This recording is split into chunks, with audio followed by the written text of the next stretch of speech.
When I was young, my family lived overseas. I lived in Indonesia for a few years. And my mother, she didn't have the money to send me where all the American kids went to school. But she thought it was important for me to keep up with an American education. So she decided to teach me extra lessons herself, Monday through Friday.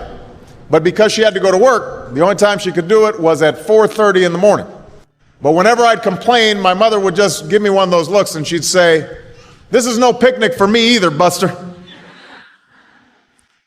So I know that some of you are still adjusting to being back at school, but I'm here today because I have something important to discuss with you. My father left my family when I was 2 years old, and I was raised by a single mom who had to work and who struggled at times to pay the bills and wasn't always able to give us the things that other kids had. There were times when I missed having a father in my life. There were times when I was lonely and I felt like I didn't fit in. So I wasn't always as focused as I should have been on school. And I did some things that I'm not proud of. And I got in more trouble than I should have. And my life could have easily taken a turn for the worse. But I was lucky. I got a lot of second chances. And I had the opportunity to go to college and law school and follow my dreams. My wife, our First Lady, Michelle Obama, she has a similar story. Neither of her parents had gone to college, and they didn't have a lot of money.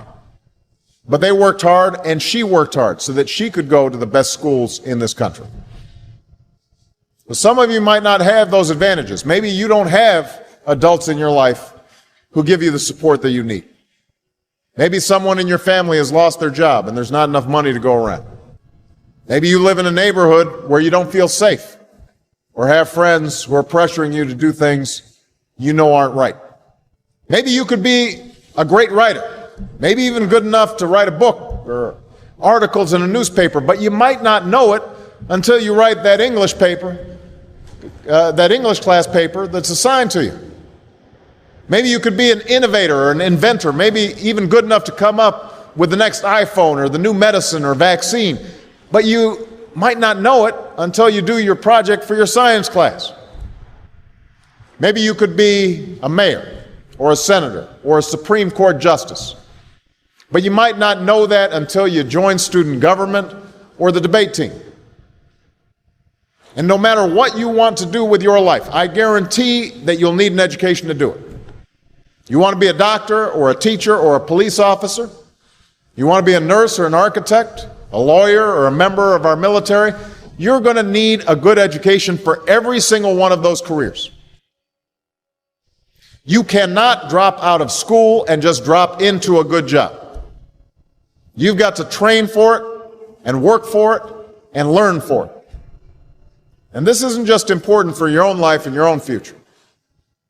What you make of your education will decide nothing less than the future of this country. The future of America depends on you. What you're learning in school today will determine whether we as a nation can meet our greatest challenges in the future. You'll need the knowledge and problem-solving skills you learn in science and math to cure diseases like cancer and AIDS, and to develop new energy technologies and protect our environment. You'll need the insights and critical thinking skills you gain in history and social studies to fight poverty and homelessness, crime and discrimination, and make our nation more fair and more free. You'll need the creativity and ingenuity you develop in all your classes to build new companies that will create new jobs and boost our economy. We need every single one of you to develop your talents and your skills and your intellect so you can help us old folks solve our most difficult problems. If you don't do that, if you quit on school, you're not just quitting on yourself, you're quitting on your country. Now, I know it's not always easy to do well in school. I know a lot of you have challenges in your lives right now that can make it hard to focus on your schoolwork. I get it. I know what it's like. But at the end of the day, the circumstances of your life, what you look like, where you come from, how much money you have, what you've got going on at home, none of that is an excuse for neglecting your homework or having a bad attitude in school. That's no excuse for talking back to your teacher or cutting class or dropping out of school. There is no excuse for not trying. Where you are right now doesn't have to determine where you'll end up. No one's written your destiny for you. Because here in America, you write your own destiny. You make your own future. That's what young people like you are doing every day all across America. And that's why today I'm calling on each of you to set your own goals for your education and do everything you can to meet them. Your goal can be something as simple as doing all your homework, paying attention in class, or spending some time each day reading a book. Maybe you'll decide to get involved in an extracurricular activity or volunteer in your community. Maybe you'll decide to stand up for kids who are being teased or bullied because of who they are or how they look. Because you believe, like I do, that all young people deserve a safe environment to study and learn. Maybe you'll decide to take better care of yourself so you could be more ready to learn. But whatever you resolve to do, I want you to commit to it. I want you to really work at it. I know that sometimes you get that sense from TV that you can be rich and successful without any hard work. That your ticket to success is through rapping or basketball or being a reality TV star. Chances are you're not going to be any of those things. The truth is, being successful is hard. You won't love every subject that you study. You won't click with every teacher that you have. Not every homework assignment will seem completely relevant to your life right at this minute. And you won't necessarily succeed at everything the first time you try. That's okay. Some of the most successful people in the world are the ones who've had the most failures. J.K. Rowling, who wrote Harry Potter. Her first Harry Potter book was rejected 12 times before it was finally published. Michael Jordan was cut from his high school basketball team.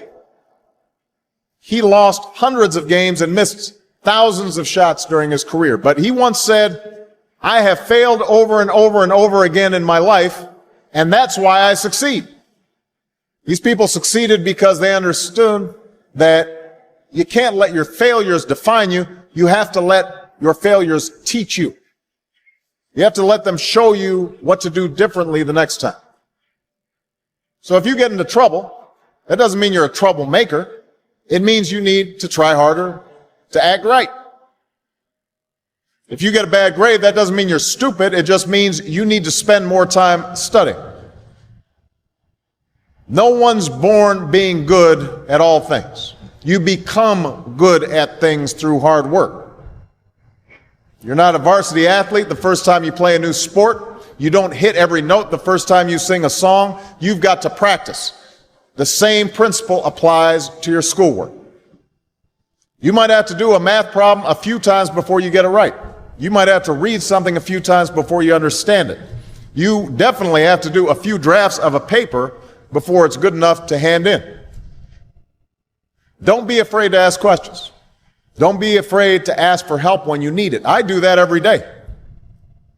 Asking for help isn't a sign of weakness, it's a sign of strength. Because it shows you have the courage to admit when you don't know something, and that then allows you to learn something new. So find an adult that you trust, a parent, a grandparent, or a teacher, a coach, or a counselor, and ask them to help you stay on track to meet your goals. And even when you're struggling, even when you're discouraged, and you feel like other people have given up on you, don't ever give up on yourself. Because when you give up on yourself, you give up on your country. The story of America isn't about people who quit when things got tough.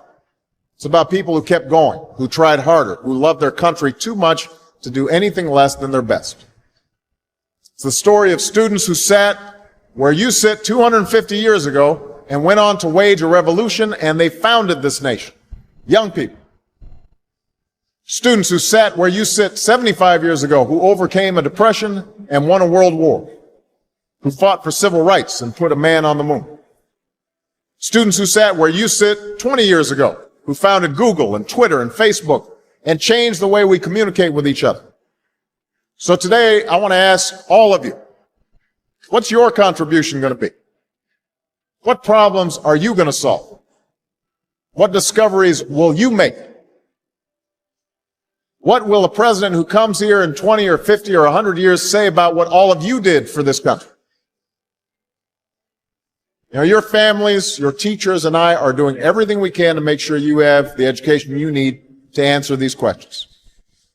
I'm working hard to fix up your classrooms and get you the books and the equipment and the computers you need to learn. But you've got to do your part too. So I expect all of you to get serious this year. I expect you to put your best effort into everything you do. I expect great things from each of you. So don't let us down. Don't let your family down or your country down. Most of all, don't let yourself down. Make us all proud. Hey there. If you're enjoying our content, show some love. Like, share, comment, and subscribe to stay tuned for more. Let's build something awesome together. Subscribe for more now.